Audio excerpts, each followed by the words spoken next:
Hey guys, this is the mini TN30. As you can see, it's not what you would call a mini flashlight. No, this is quite a big flashlight. It weighs about 600 grams with the batteries. That's what my scale showed when I weighed it at home. And the maximum output for this one is 3200 lumens. And 3200 lumens is no joke. Up until now, my brightest flashlight was 1100 lumens. And I thought that was very good. This one, well, it's a monster. Now I did take this one with me almost everywhere. Took it at work. And of course, a few of my colleagues were very curious. And if you double click this button, it'll go into turbo mode. And I told them, do not stare into the flashlight in the highest mode. And of course some people will. I don't recommend that because for a few seconds they couldn't see anything. And even after half an hour, a friend of mine told me, well, I still have a patch right there. So I don't recommend doing that with, well, actually with any flashlight. Don't stare directly in it. Now I did play with this for the last 10 days. I did accidentally check to see if it's shockproof. I dropped it on concrete, wanted to pass it on to a friend of mine. Somehow the lanyard got tangled up in my hand and it dropped. I usually do not check flashlights for that, but this was unintentionally and there's no problem. I'm guessing that unless you drop it on the glass right here, you're not going to have a problem.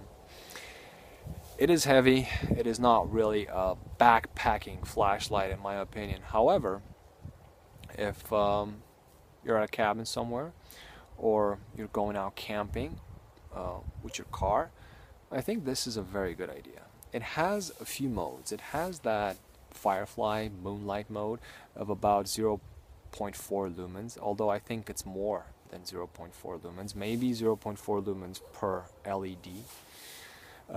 Because I also checked with my smaller flashlights, and in the middle of the night this one will be brighter.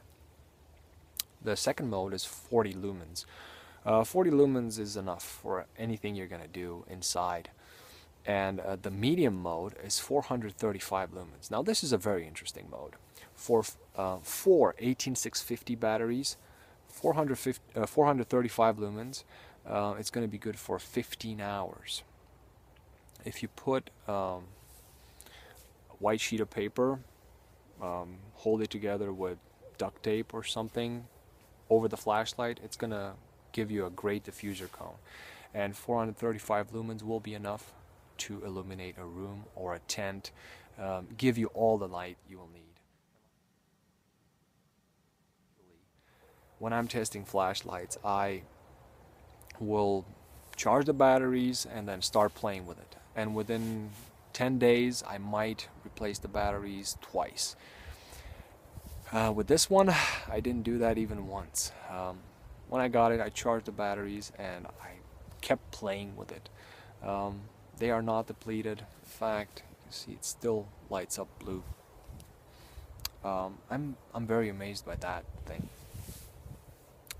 The high mode is 1900 lumens, and there is also the turbo mode, which is 3200 lumens. In addition to that, you have a strobe, which also works on the 3200 lumen mode.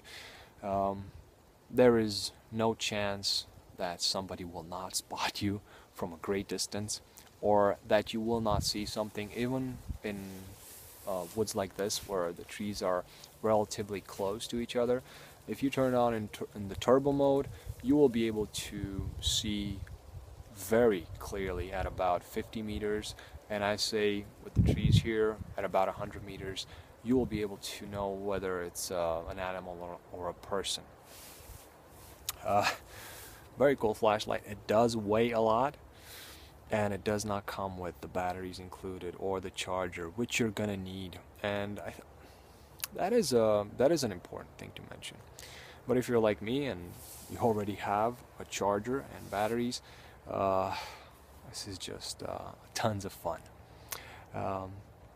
I do not think that my neighbors across the street like me very much, because for the past week, every night, that's what I did. I kept testing the flashlight. Well, I kept playing with it.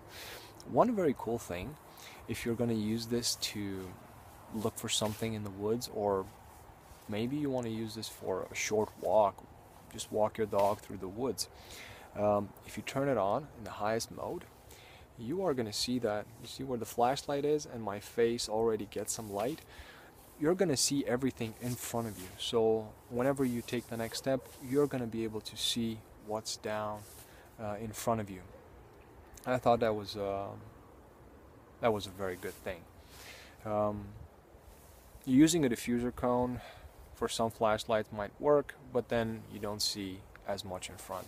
This one is a good beam thrower and also disperses the light in front of you, which makes it pretty versatile. It is heavy. I did carry it in the pouch, which I do not normally do. I like flashlights with pocket clips, and I do not attach lanyards to them. I felt like I needed to attach a lanyard to this one, and I carried it in the sheath.